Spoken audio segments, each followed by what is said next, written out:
لا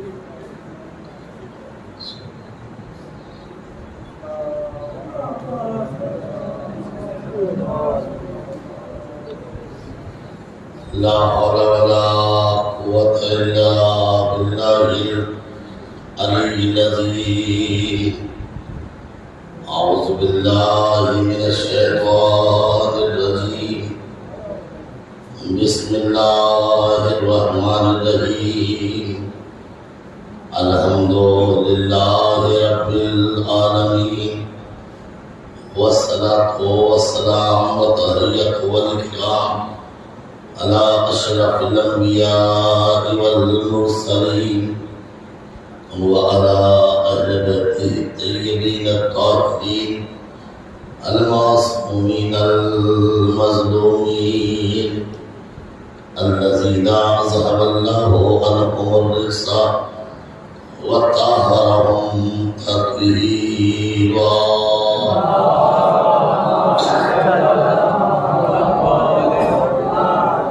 ولعنة الله على أعدائهم أجمعين من الوان إلى قيام يوم الدين.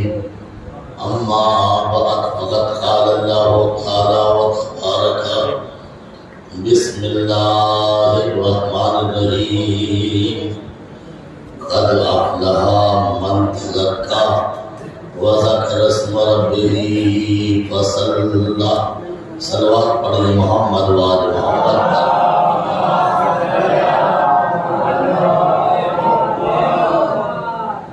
عزیزان محترم، طہارت نفس کے عنوان سے جس گفتگو کا آغاز کیا تھا، اسی کی یہ آج 8ویں گفتگو ہے. کائنات کا پروردگار انسان کی کامیابی کے لیے 3 رازوں کو بیان کر رہا ہے. ارشاد ہوتا ہے: قد افلح من تزکیٰ. یقیناً وہ کامیاب ہو گیا جس نے اپنے نفس کو پاک کر دیا. میرا موضوع یہی تھا، نفس کی طاقت. جو بھی انسان میں ہے وہ نفس ہے. اور اگر اہل ذوق ہے تو میں فارسی کا شعر سناتا ہوں. اگر ایک تکلیف پہنچ جائے تو بڑی بات ہے اور محنت میری وصول ہوگی. فارسی کا شاعر کہتا ہے: اے برادر تو فقط اندیش گئی، ماں بخی استغون و ریش گئی. اے بھائی، تیری جو بھی قیمت ہے وہ تیری سوچ کی وجہ سے ہے. اگر تیری سوچ کو نکال لیا جائے تو تیرے اندر یا تو گوشت بچہ بچتا ہے یا ہڈیاں بچتی ہیں جو تولنے کے لائق ہیں. آدمی کا قد اس کی سوچ کے اعتبار سے چھوٹا بھی ہوتا ہے، میں کیا کہہ رہا ہوں، بڑا بھی ہوتا ہے. 6 فٹ کے آدمی کو بڑا نہ سمجھنا، یہ دیکھنا سوچ کیسی ہے. یہ دیکھنا جو ہے یہ بڑا لمبا قد کا ہے. نہیں، اونٹ اس سے اونچا ہوتا ہے. میں کیا کہہ رہا ہوں، اونٹ اس سے اونچا ہوتا ہے، اونٹ سے اونچا پہاڑ ہوتا ہے. مگر یہ ظاہری بلندی ہے. حقیقی بلندی فکر کی ہوتی ہے، شعور کی ہوتی ہے، ضمیر کی ہوتی ہے. جس کا ضمیر چھوٹا وہ انسان چھوٹا، جس کا شعور چھوٹا وہ انسان چھوٹا، جس کی فکر چھوٹی وہ انسان چھوٹا. لیکن اگر فکر بڑی ہو، میں کیا کہہ رہا ہوں غور فرمائیے گا، جس کی فکر بڑی ہو پھر اس سے بڑا انسان نہیں. جس کی سوچ بڑی ہو اس سے بڑا انسان نہیں. جس کا مقصد بڑا ہو اس سے بڑا انسان نہیں. اب بتائیے 6 مہینے کا چھوٹا ہے یا بڑا؟ اب بتائیے 6 مہینے کا چھوٹا ہے یا بڑا؟ جتنا مقصد بڑا ہوگا اتنا انسان بڑا ہوگا. صلوات پڑھیے محمد وآل.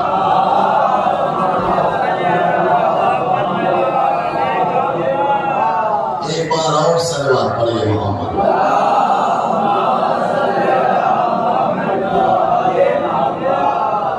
میں نے شعر کیا پڑھا؟ اے برادر تو فقط اندھی شعر ماں باقی اس کو کھولو. یہ شعر لکھے جو لوگ سائنس سے تعلق رکھتے ہیں، جن کا ٹاپک سائنس سے انہیں پتا ہوگا. ابھی 1-2 سال پہلے دنیا کا سب سے بڑا انجینئر ابھی مرا ہے. نہ اس کے ہاتھ کام کرتے تھے نہ پیر کام کرتے تھے، خالی اس کا کمپیوٹر بھی آنکھوں کے اشارے سے چلتا تھا. مگر 50 انجینئر اس کی خدمت کرتے تھے. دماغ تیز تھا.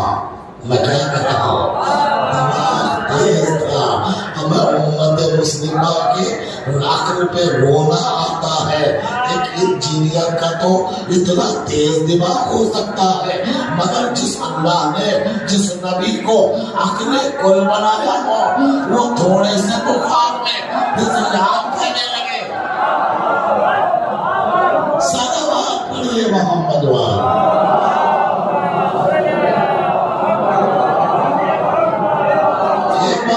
صلوات پڑھیے گا.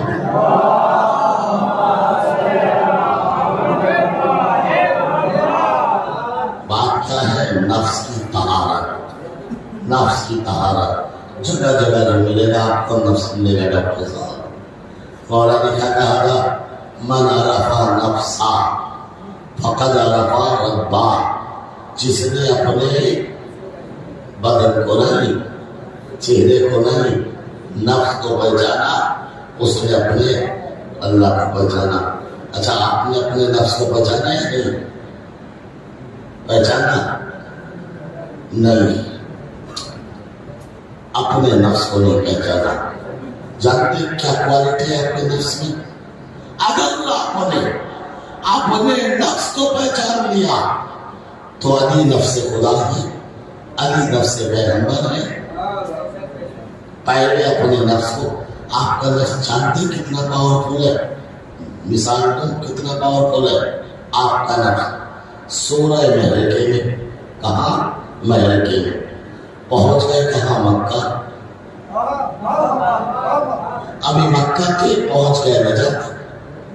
یہاں بدن ہے نفس کا پہنچا. یہاں بدن ہے نفس کا پہنچا. مکہ، مدینہ، نجف. ٹکٹ لیا تھا،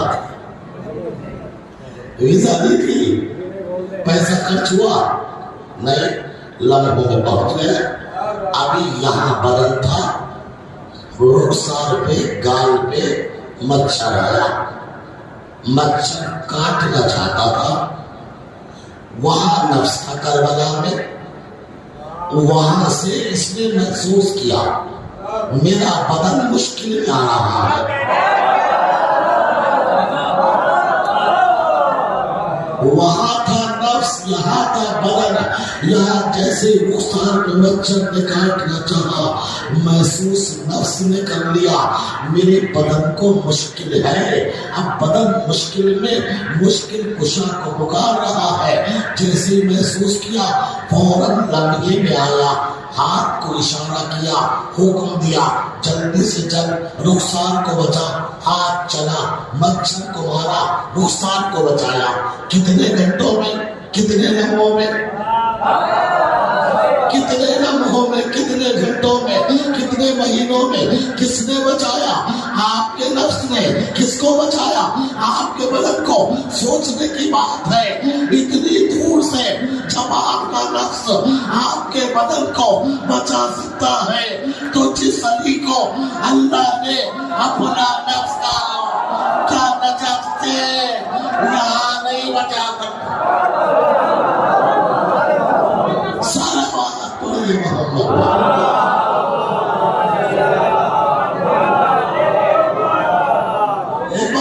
سلوات پڑھیے.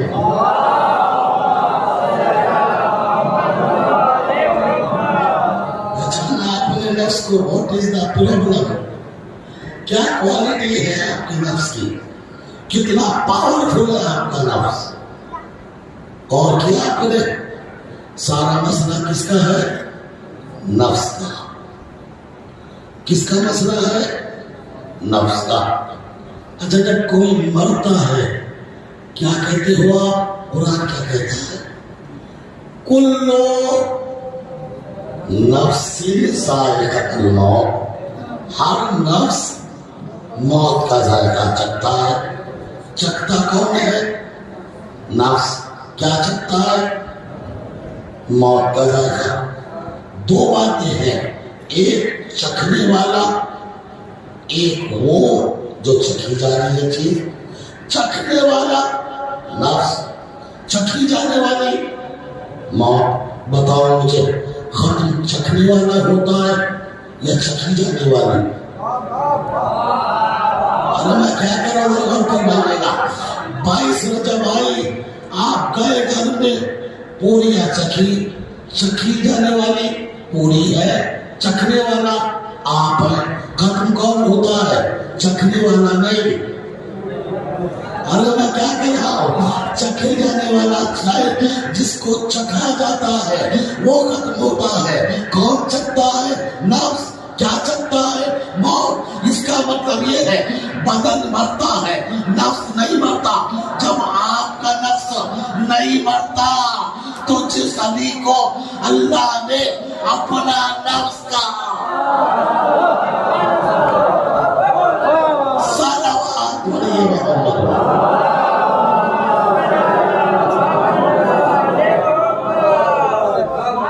ایک بار اور صلوات پڑھیے محمد۔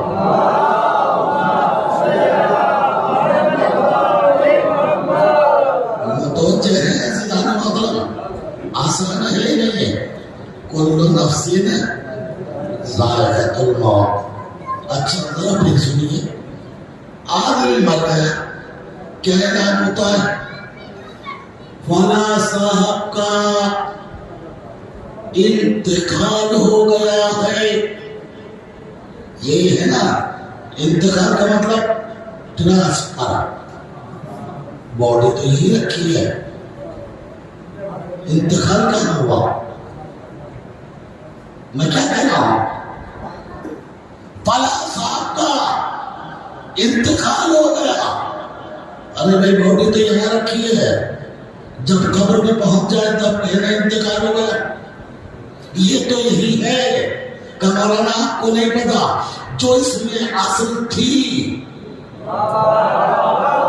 وہ نکل گئی، جو اصل تھی وہ نکل گئی۔ اس کا مطلب شریعت نے بتا دیا، حقیقت میں مردہ بدن نہیں ہوتا، حقیقت میں مردہ وہ ہوتا ہے جس کا نفس مر جائے، جس کا ضمیر مر جائے، جس کی فکر مر جائے، جس کا شعور مر جائے۔ تو جہیز جانے والا حقیقت میں کیا ہے؟ نفس۔ حقیقت میں اچھا مولا منبر پہ تھے، مولا سے کسی نے کہا مولا یہ بتائیے آپ کے کون سے ایسے کمالات ہیں جو سب سے بڑے ہیں؟ امام نے کہا علی کا کوئی کمال بھی چھوٹا نہیں، کیونکہ علی کے ہے کمال، تو علی کا تو کمال بھی علی ہے۔ کہ یہ بتائیے آپ کی نظر میں بڑا کون سا ہے؟ امام نے کہا 4 کمال اللہ نے مجھے ایسے دیے جو آدم سے لے کے آج تک نہ کسی کو ملے ہیں اور نہ آج کے بعد قیامت تک کسی کو ملیں گے۔ سن رہے نا؟ اس نے کہا بولا یہ تو سمجھ میں آتا ہے کہ آدم سے لے کے آج تک کسی کو نہ ملے، یہ کیسے سمجھوں کہ آج کے بعد قیامت تک بھی نہ ملیں گے؟ امام نے مسکرا کے کہا اس وجہ سے کیونکہ دینے والا اللہ ہے، جسے دیا وہ علی ہے، نہ دوسرا اللہ آ سکتا ہے نہ دوسرا علی آ سکتا ہے۔ صلوات پڑھیے محمد والے۔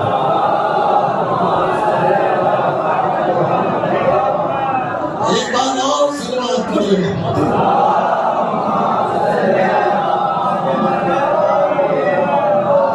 بھئی ایسے نہیں ہوگی، اگر سننا ہے تو دلیل دینا پڑے گی۔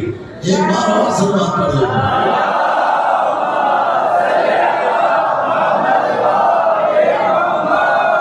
میں ایک کچیرہ پڑھتا ہوں، دیکھو میں پہلے بھی بتا چکا ہوں، ایک کچیرہ میری آنکھوں کے سامنے ہے، بات کیسی پڑھ رہا ہوں آپ دیکھیے. اگر اسی کو میں جوش میں پڑھوں تو آپ خود کے علم میں کیا ہے, میں آپ کو پہنچانا چاہتا ہوں بات. اتنی علمی باتیں آپ کو اتنے فری میں نہیں ملیں گے. آپ کا رضا بنی میں دوں گا. پہلا کمال کیا ہے؟ امام نے فرمایا جس طرح سے شب ہجرت بستر رسالت پر سو کر اللہ کی مرضی میں نے کری دی, نہ مجھ سے پہلے کسی نے کری دی, نہ میرے بعد کوئی کرے دے گا. اس لیے کہ اللہ بھی ہے, نفسی بھی ہے, حقیق بھی ہے. نہ مجھ سے پہلے کسی کو ملا, نہ میرے بعد کسی کو ملے گا. پہلا کمال. دوسرا کمال, اللہ نے کعبے میں مجھے پیدا کیا. اللہ نے کعبے میں مجھے پیدا کیا, نہ مجھ سے پہلے کوئی پیدا ہوا, نہ میرے بعد کوئی پیدا ہوگا. تیسری بات فاطمہ جیسی زوجہ اللہ نے مجھے دی, نہ مجھ سے پہلے کسی کو ملے, نہ میرے بعد ملے گی. اس لیے کہ علی بھی ہے, فاطمہ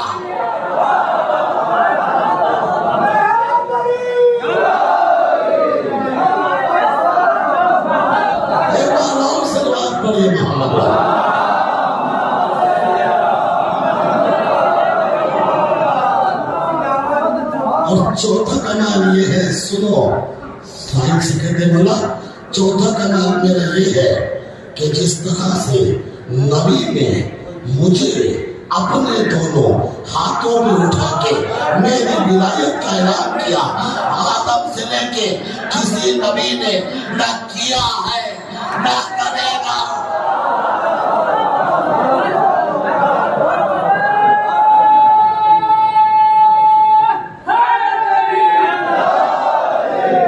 جس طرح سے 1.25 لاکھ حاجیوں کے مجمع میں نبی نے مجھے اپنے دونوں ہاتھوں پہ اٹھا کر اعلان کیا, نہ مجھ سے پہلے کسی کا ہوا نہ بعد میں ہوگا. کیوں ہوا جانتے ہیں؟ اللہ کے تمام نبیوں نے اپنے بعد آنے والے وصی کا اعلان کیا, مگر کسی نبی نے اپنے وصی کو ہاتھوں پہ اٹھا کے نہیں کہا میں جس کا مولا اس کے لیے وصی, جس کا میں مولا اس کے لیے مولا, جس کا میں مولا اس کے لیے مولا. نہیں, آدم نے شیش کو بنایا میں اپنا وصی, مگر آدم نے نہیں کہا جس کا میں مولا اس کے شیش مولا. حضرت موسیٰ نے بنایا ہارون کو وصی, مگر اعلان نہیں کیا جس کا میں مولا اس کے ہارون مولا. ابراہیم نے بنایا مگر اعلان نہ کیا جس کا میں مولا اس کے اسماعیل مولا. یہ نہیں ہے, ایک نبی نے بنایا مگر کسی نے اپنے دونوں ہاتھوں پہ اٹھا کر اپنے ولی کا اعلان نہیں کیا. آخر نبی کو کون سی ضرورت پڑی ہاتھوں پہ اٹھا کے اعلان کرنے کی؟ مفسروں نے لکھا اصل وجہ یہ تھی کیونکہ نبی کی گردن پر ایک احسان تھا جس کو غدیر میں اتارنے کا اللہ کی طرف سے حکم تھا. صلوات پڑھیے محمد والے.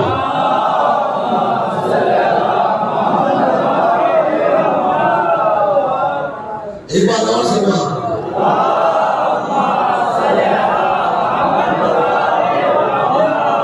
اور فرمائیے محترم بات پہنچ گئی نا کہ کیوں تمام انبیاء میں ایک نبی نے اپنے بعد آنے والے وصی کا اعلان دونوں ہاتھوں پہ اٹھا کے کیا.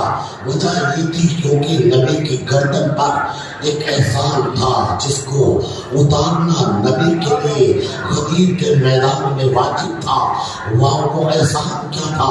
احسان مفسرین نے لکھا کہ جب جنگ احد میں وہ لوگ رسول کو چھوڑ کے بھاگ گئے اور رسول ایک گڑھے میں گر گئے, جب ایک گڑھے میں گر گئے شیطان نے آواز بلند کر دی قد قتل محمد قتل کر گئے, محمد قتل ہو گئے.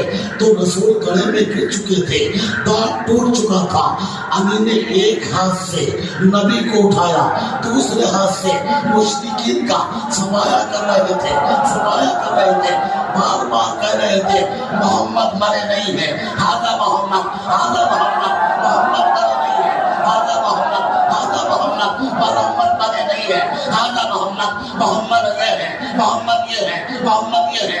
اللہ کو علی کا یہ منظر اتنا پسند آیا کہ آج محمد علی نے مجمع میں دشمنوں کے تمہیں ایک ہاتھ سے اٹھانے کے بعد تمہارا تعارف کرایا ہے۔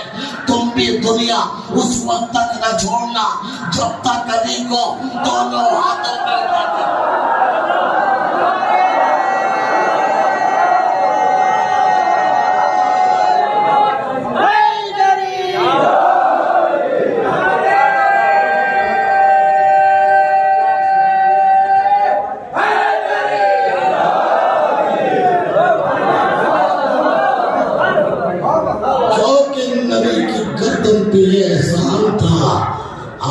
علی نے تمہیں ایک ہاتھ سے اٹھایا، تم بھی دنیا اس وقت تک نہ چھوڑنا۔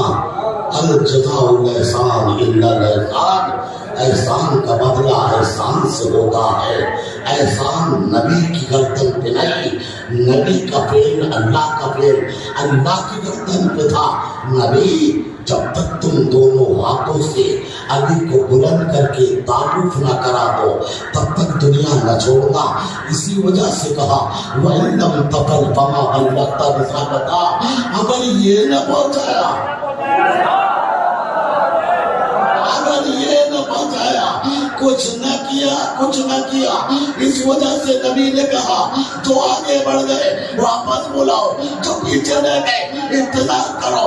اس کے بعد اٹھا کے کہا من کنت مولا فہذا علی مولا۔ صلوات پڑھیے محمد۔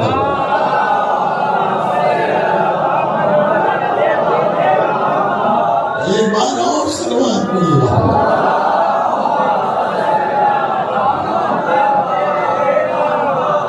متوجہ ہوئے مسئلہ بہت آرام سے جیسے آپ سنتے ہو انشاءاللہ ایسے سناؤں گا، مگر میں جانتا ہوں کسی نیند آ رہی ہے، کسی چلانا تو میرا کام ہے۔ وہ خطیب کیا جس کی مجلس میں لوگ سو جا رہے ہیں؟ نہیں عزیزان محترم سنیے گا، عزیزان محترم نفس کی بات ہے نا، نفس یہ خالی مولا سے مخصوص نہیں ہے۔ اب آجائیے اپنی وادی میں، سرکار فرماتے اپنی وادی میں آئیے، ہم آپ دیکھیں سرکار فرماتے ہیں جو انسان اپنی پانچوں وقت کی نمازوں کو ان کے اپنے وقت پڑھے گا تو اس کا زندگی بھر چاہے 100 سال کا ہو جائے قوت حافظہ کمزور نہ ہوگا۔ میں کیا کہہ رہا ہوں ذرا غور کرنا آئے گا۔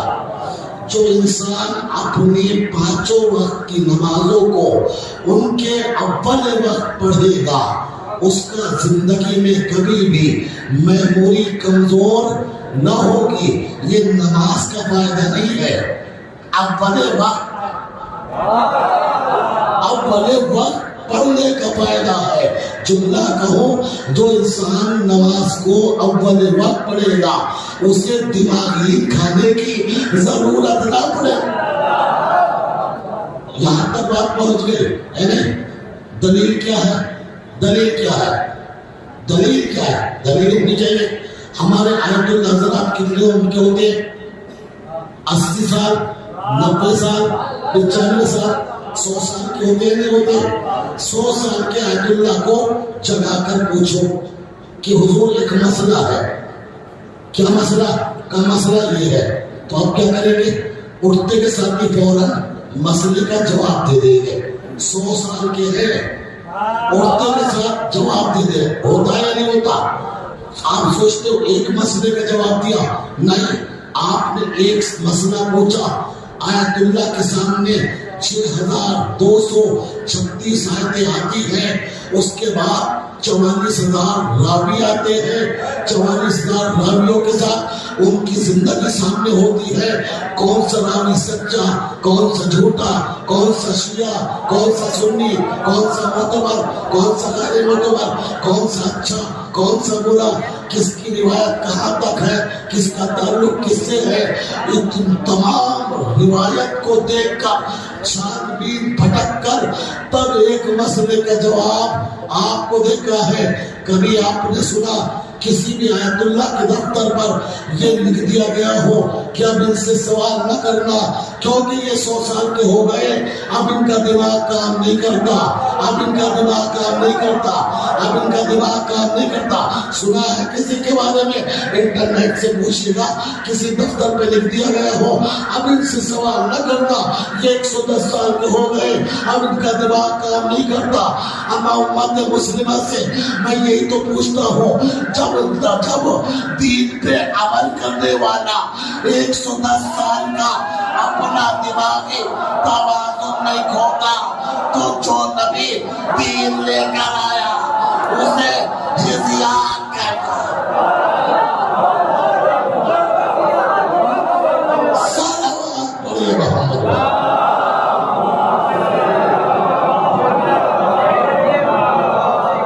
ایک بار اور صلوات پڑھیے محمد۔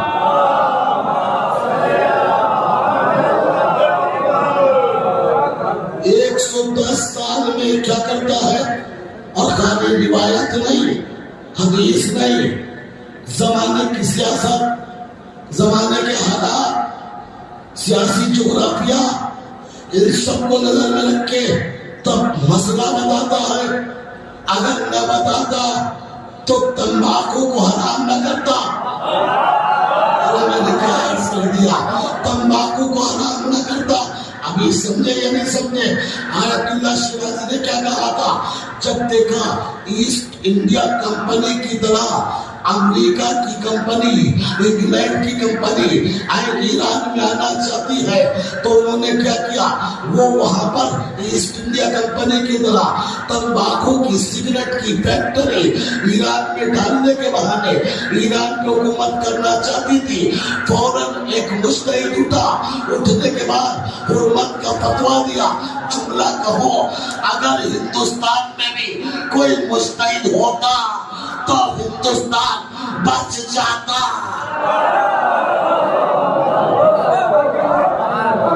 اب سمجھے فتوے کی طاقت جو ملکوں کو کھا جاتی ہے۔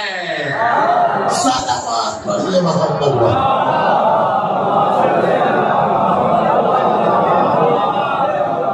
سگریٹ کا فتویٰ دیا، حرمت کا فتویٰ، اور یہ حرمت کا فتویٰ کتنا تیز چلا، جانتے ہو کتنا تیز چلا؟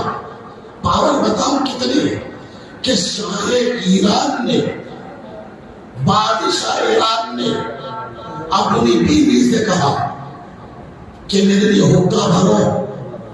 حقے کا شوقین تھا، جیسے بیوی نے کہا میرے لیے حقہ بھرو تو بیوی نے کہا آپ کو پتہ نہیں تمباکو حرام ہے؟ ارے میں نے کیا اور نہیں فرما رہے۔ شاہ نے اپنی بیوی سے کہا حقہ بھرو، بیوی نے کیا کہا؟ تمہیں پتہ نہیں تمباکو حرام ہے؟ شاہ نے کہا یہ آغا کون ہوتے ہیں؟ یہ آغا کون ہوتے ہیں؟ کس نے حرام کیا؟ کہ تم نے نہیں کہا آغا شیرازی نے حرام کیا؟ آغا شیرازی، میں شاہ ہوں، میری بات یا آغا کی بات؟ آغا کون ہوتے ہیں؟ جملہ بیوی کا سنیے، بیوی کہتی ہے آغا وہی ہے جن کے مسئلے کے مطابق میں تم پر حلال ہوئی۔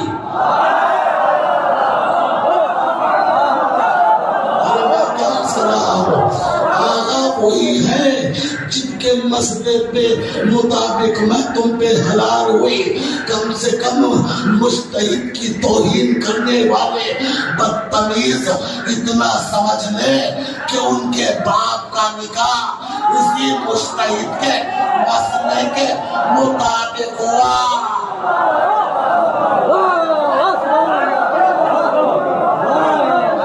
صلوات پڑھیے محمد۔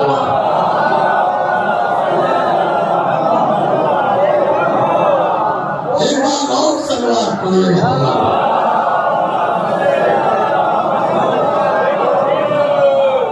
آغا کون ہوتے ہیں؟ کیا ہے؟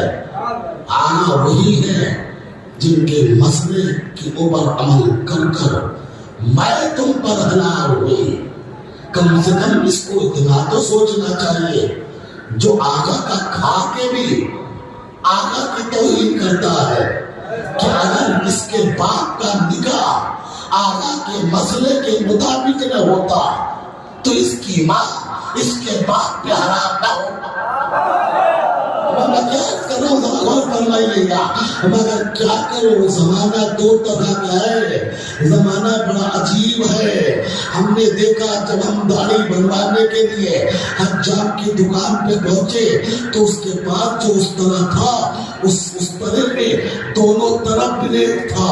ادھر بھی بلیڈ ادھر بھی بلیڈ. ہم نے کہا بھائی یہ اس طرح کا کام کیا ہے؟ کہ مولانا آپ کو نہیں پتا. جب موقع لگے یہاں سے صاف کر دو, جب موقع لگے وہاں سے صاف کرو. کچھ ایسے بھی ہیں جب وقت آتا ہے تو مجتہد کی توہین کرتے ہیں اور جب وقت ملتا ہے تو مجتہد کی تعریف کرتے ہیں. ایسے پکے منافق ہیں. صلوات پڑھنے محمد.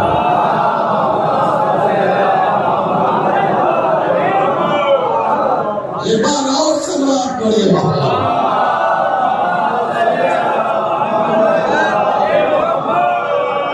مجتہد کی طاقت ہے. آج سیستانی کو دیکھیے کیا کہا تھا. آج کمینی کو دیکھیے کیا کہا تھا. اما حکومتوں کو ہلانے والے یہی مجتہدین ہیں. یہ دین کو بچانے والے ہیں.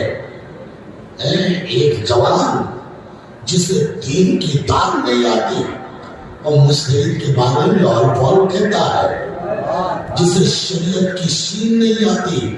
عزیزان محترم, جس طرح سے چند دوائیوں کے نام یاد کرنے سے کوئی ڈاکٹر نہیں بنتا, اسی طرح چند مسئلوں کو رٹ لینے سے کوئی نہ مولوی بنتا ہے نہ مجتہد بنتا ہے. چند مسئلے میں یاد کر لیے, اخبار ہندی میں پڑھتے ہیں, شریعت مجتہد کی جانتے ہیں. ذرا دیکھو تو مرثیہ ہندی میں پڑھتے ہیں. جس سے اردو زبان نہ آئے اسے مجتہد کیا پتا, فقیہ کیا پتا. اسے ولایت فقیہ کا کیا پتا. پہلے زبان تو سیکھو, انداز بیان تو سیکھو, تب پتا چلے گا ولایت فقیہ کیا ہے, مجتہد کیا ہے, سیستانی کیا ہے, نصر اللہ کیا ہے. پتا چلے گا سلیمانی کیا ہے. ہمارا نصر اللہ نے یہ تو کہا تھا کہ ہمیں تم مارنا چاہتے ہو, ہمیں ہلاک کرنا چاہتے ہو, ہمیں ختم کرنا چاہتے ہو. ارے اگر ختم ہونا ہوتے تو ہم کربلا میں ختم ہو جاتے جب 72 تھے. اب تو کروڑوں کی تعداد میں ہے. صلوات پڑھے محمد والا.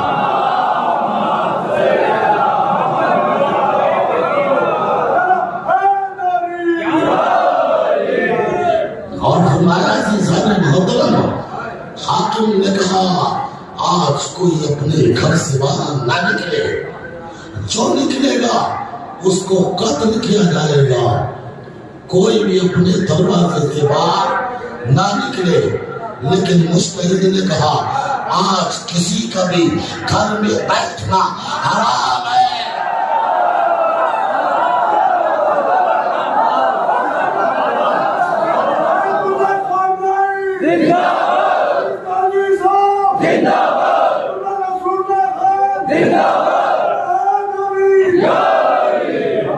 وقت کی حکومت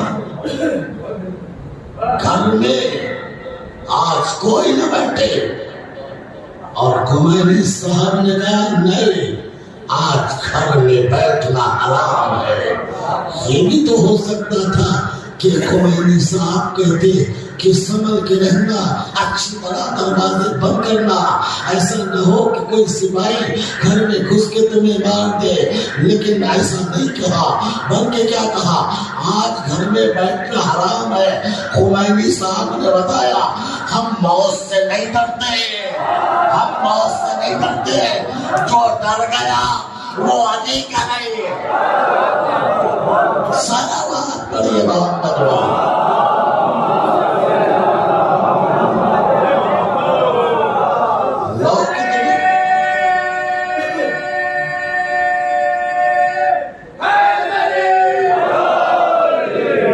کتنوں کو مارو گے، کتنوں کو قتل کرو گے، کتنوں کو مارو گے؟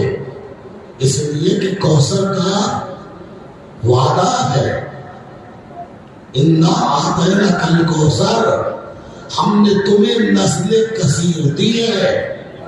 یعنی کیا مطلب؟ یعنی جس کا عین نہیں، جس کا اختتام نہیں، جس کی انتہا نہیں۔ کتنوں کو مارو گے؟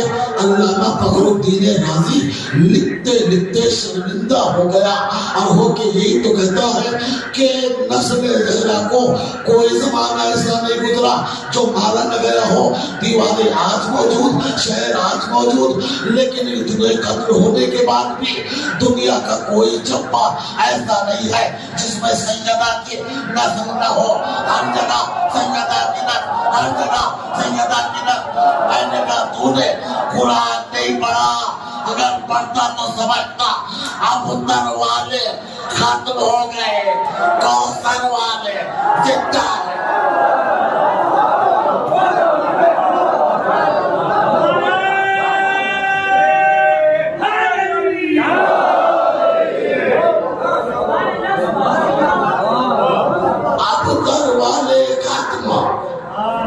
کوئی نام لینے والا نہیں ہے مگر کوثر والے آج بھی زندہ ہے، اور زندہ ہے نہیں، قیامت تک رہیں گے، قیامت تک رہیں گے۔ اس کی وجہ سے جب کچھ 2-3 سال پہلے شور مچا کہ تو طوفان آئے گا، پانی آئے گا، قیامت آ رہی ہے، پوری دنیا ڈر رہی تھی۔ بس ایک ہی مذہب تھا جس کے بچوں کو کھٹی میں پلایا تھا، اول توحید، دوسرے عدل، تیسرے نبوت، چوتھے پانچویں قیامت۔ بچوں کو پتا تھا پہلے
قیامت آ جائے گی، قیامت آ جائے گی۔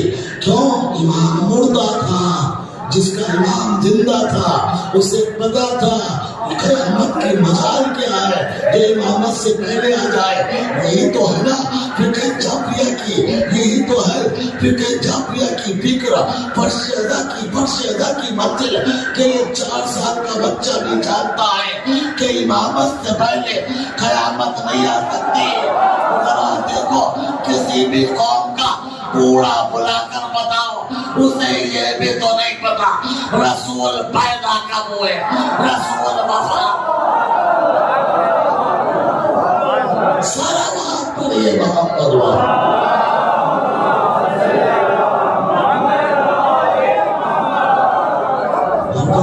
عزیزان محترم، نفس کی طہارت ضروری ہے۔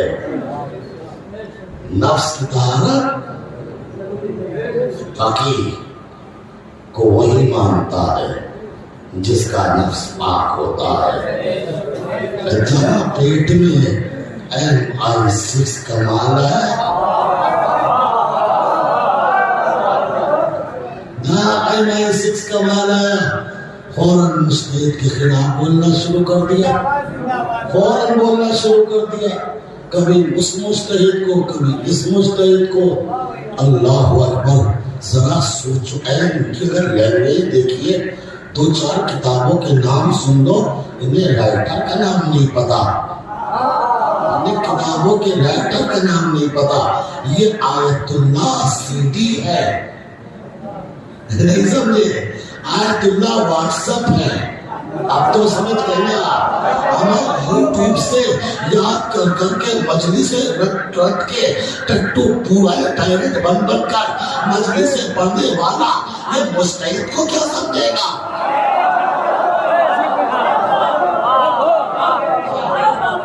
یوٹیوب سے 4 مجلس سے نکال لی، واٹس ایپ سے 2-4 مجلس سے نکال لی، اس کو یاد کر کے اچھی طرح پڑھ دیا، سمجھ گئے، بڑے خطیب ہو گئے، مجتہد ہو گئے۔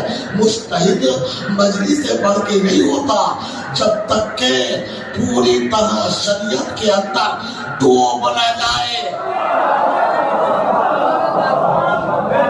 اور خالی ڈوبنا نہیں۔ جو لوگ ایران گئے ہیں وہ گواہی دیں گے، معصومہ قم کے روزے کے پاس ایک مسجد اعظم ہے، بہت بڑی مسجد، اس میں کم سے کم 10,000 مولوی درس خارج پڑھتے ہیں، درس خارج PhD، مگر ان میں سے 10,000 میں سے 5 یا 4 مجتہد بنتے ہیں۔ 5 یا 4 کیا مطلب؟ کتابیں پڑھ کے مجتہد نہیں ہوتا، پہلے 12واں اس کا ٹیسٹ لیتا ہے، پہلے ٹیسٹ لیا جاتا ہے۔ کسی نے کہا تھا جب پتا ہے کہ سب مجتہد نہیں بنیں گے تو 10-12 ہزار طالب علموں کو کیوں پڑھایا جا رہا ہے؟ کہ تمہیں نہیں پتا، باغبان کو پتا ہوتا ہے سب پیڑ پھل نہیں دیں گے مگر پھر بھی سب کو پانی دیتا ہے، پھر بھی سب کو پانی دیتا ہے۔ کیوں؟ اس لیے کہ جب تک کہ امام سے تائید نہ ہوگی، ادھر سے جب تک نہ کہا جائے گا کوئی مجتہد نہ ولی بنے گا، نہ مرجع بنے گا، نہ مجتہد بنے گا۔ پیچھے سے تائید ہوتی ہے، آخری بات درس لاؤ، تائید ہوتی ہے۔ شیخ مفید درس میں تھے، سبق پڑھا رہے تھے، بیچ میں ایک شخص کھڑا ہوا، اس نے کہا ایک مسئلہ لایا ہو، یہ بتاؤ کہ اگر کسی عورت کا شوہر مسخ ہو جائے، مسخ سمجھتے ہیں یعنی اس کی جنس بدل جائے، تو یہ بتاؤ وہ کون سا عدہ رکھے گی؟ سمجھ رہے ہیں اس کا بتا؟ شیخ مفید نے سوال سنا، فوراً جواب دیا کہ اگر وہ مسخ پتھر میں ہوئی تو وہ عدہ وفات رکھے گی، یعنی مرنے والے کا، اور اگر وہ جانور بن گیا تو عدہ طلاق رکھے گی۔ جیسے بھی جملہ کہا، سننے والے نے پھر 3 مرتبہ کہا انت المجتہد، انت المجتہد، انت المجتہد، اور یہ کہہ کے غائب ہو گیا۔ سمجھ میں آیا امام پہلے امتحان لیتے ہیں، بعد میں مجتہد بنتا ہے۔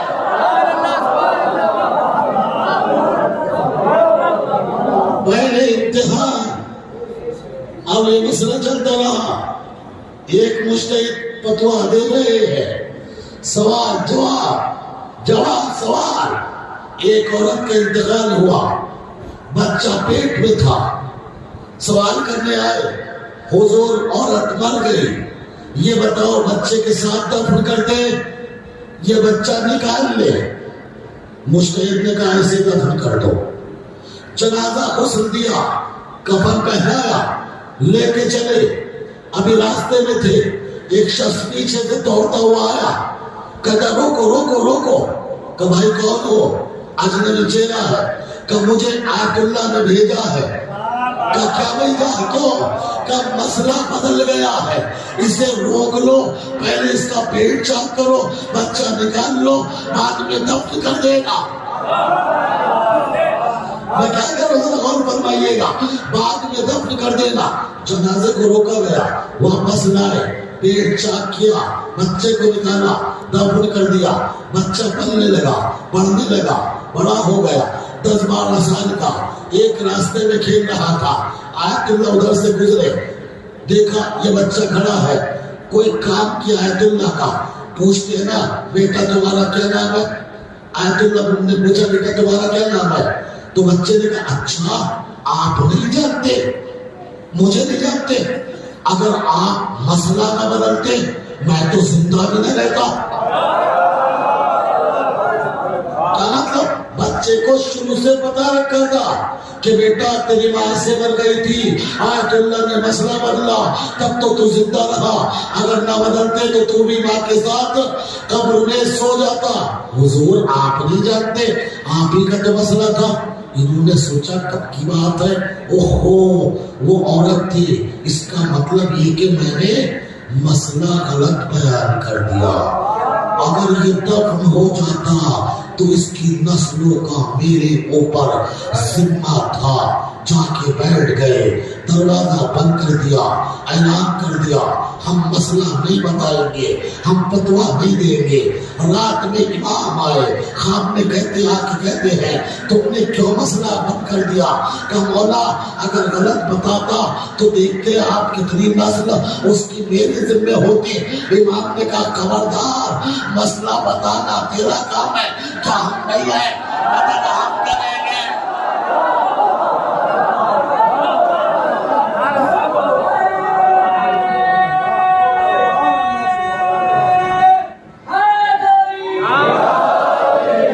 مسئلہ تم بتاؤ گے، مدد ہم کریں گے۔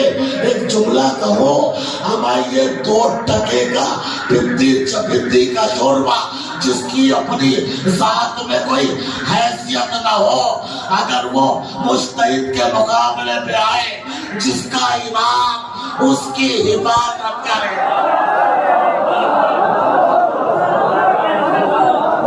صلوات پڑھیے محمد،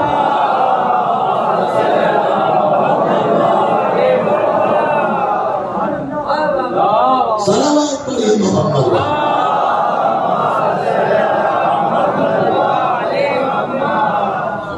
اور فرمایا بس انسان اپنا نفس پاک کرے، طہارت شرط ہے۔ جب نفس پاک ہوگا تو ڈر نہیں لگتا ہے، موت آ جائے یا ہم موت پہ چلے جائیں۔ بتاؤ کون ہے علی محمد کے گھر میں ایسا جو موت سے ڈرا ہو؟ جانتے کیا کہا تھا جناب علی اکبر نے؟ جناب قاسم کا بھی شاید یہ جملہ ہے، تو ہمیں موت سے ڈراتا ہے۔ کیا تو نے دیکھا ہے کسی عقل مند کو کہ اس نے مچھلی کو یہ کہہ کے ڈرایا ہو کہ میں تجھے پانی میں ڈبو دوں گا؟ کسی عقل مند کو دیکھا ہے کہ اس نے مچھلی کو یہ کہہ کے ڈرایا ہو میں تجھے پانی میں ڈبو دوں گا؟ ارے پانی مچھلی کی زندگی ہے، جس طرح کوئی مچھلی کو پانی میں ڈبونے سے نہیں ڈرا سکتا، اسی طرح آل محمد کے بچوں کو کوئی موت سے نہیں ڈرا سکتا، موت سے نہیں ڈرا سکتا۔ اسی وجہ سے جب چچا نے پوچھا،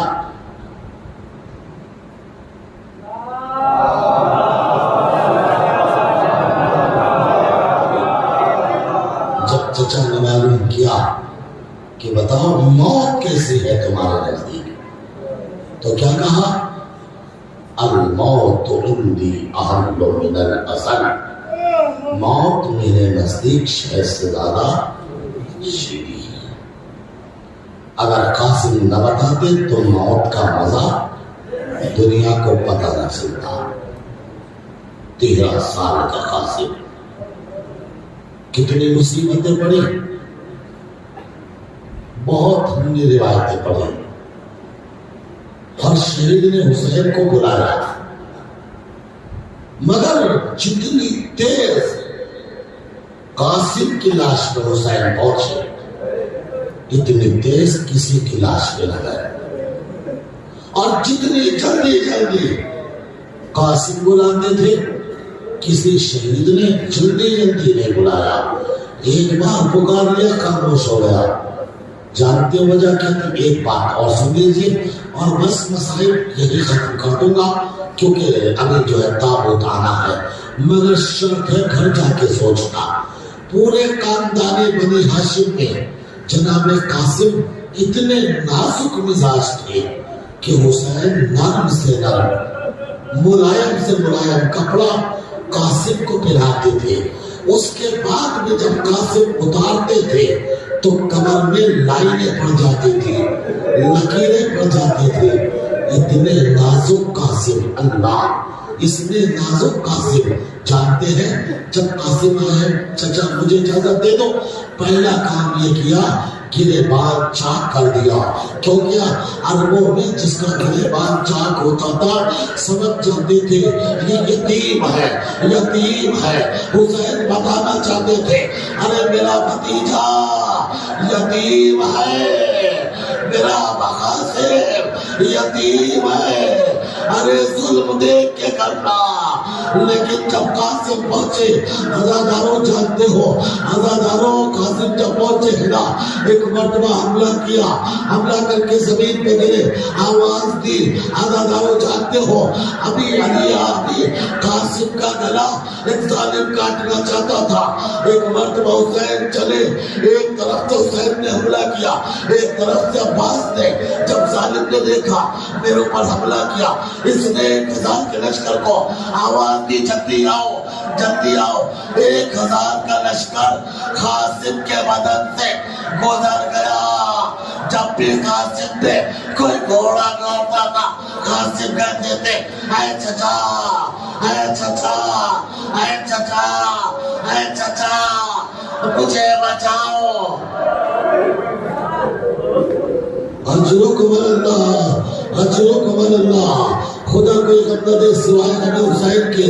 عزاداروں جملہ کہو، ایک جملہ کہو، گھر تک روتے جاؤ گے. ارے جس کا بدن اتنا نازک ہو کہ کپڑا اتارتے میں بھی لائنیں پڑ جائے. 1000 گھوڑے کیسے بدن پہ گزر گئے. حال قاسم 1000 گھوڑے قاسم کے بدن سے گزرے. جب گھوڑے کی ٹاپ لگتے تھے قاسم پکارتے تھے اے چچا، ارے میں مرا، اے چچا مجھے بچاؤ، اے چچا، اے چچا ارے میں مرا. حسین تیزی سے چلے، تیزی سے دوڑے.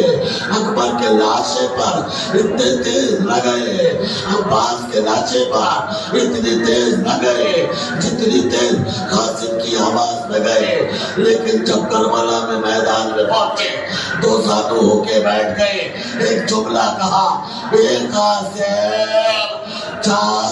اے قاسم ارے معاف کرنا، آنے میں دیر ہو گئی. اجرکم اللہ، اجرکم اللہ. خدا کوئی غم دے سوائے غم حسین کے. تو سانو ہو کے بیٹھ گئے. اے قاسم ارے آنے میں دیر ہو گئی، ارے مجھے معاف کرنا. روتے جاتے ہیں، روتے جاتے ہیں، روتے جاتے ہیں. اے میرے لال قاسم، اے میرے لال قاسم مگر تو دکھائی نہیں دیتا. یہ قاسم کہاں ہے؟ روایت کہتی ہے، کتاب میں تو نہیں پڑھا، ایک قدیم کا جملہ ہے. حسین ایک ٹیلے پہ پہنچے، آواز دی اے بیٹا قاسم، ارے کہاں ہو، آواز دو. ارے کچھ پتہ نہ چلا. دوسری مرتبہ کہا اے قاسم، ارے کہاں ہو، آواز دو. آواز لائی. تیسری مرتبہ کہا اے قاسم، امام وقت بلانا. اب جو کہنا تھا قاسم کی لاش کے ٹکڑے ہوا میں اڑے. لبیک لبیک. حسین نے چادر منگائی, چادر میں ٹکڑوں کو جمع کیا, گھٹنی کو لے کے چلے. ایک مرتبہ خیمے میں گھٹنی بنی, یہ پرواہ ڈولا گیا, دوشا گیا.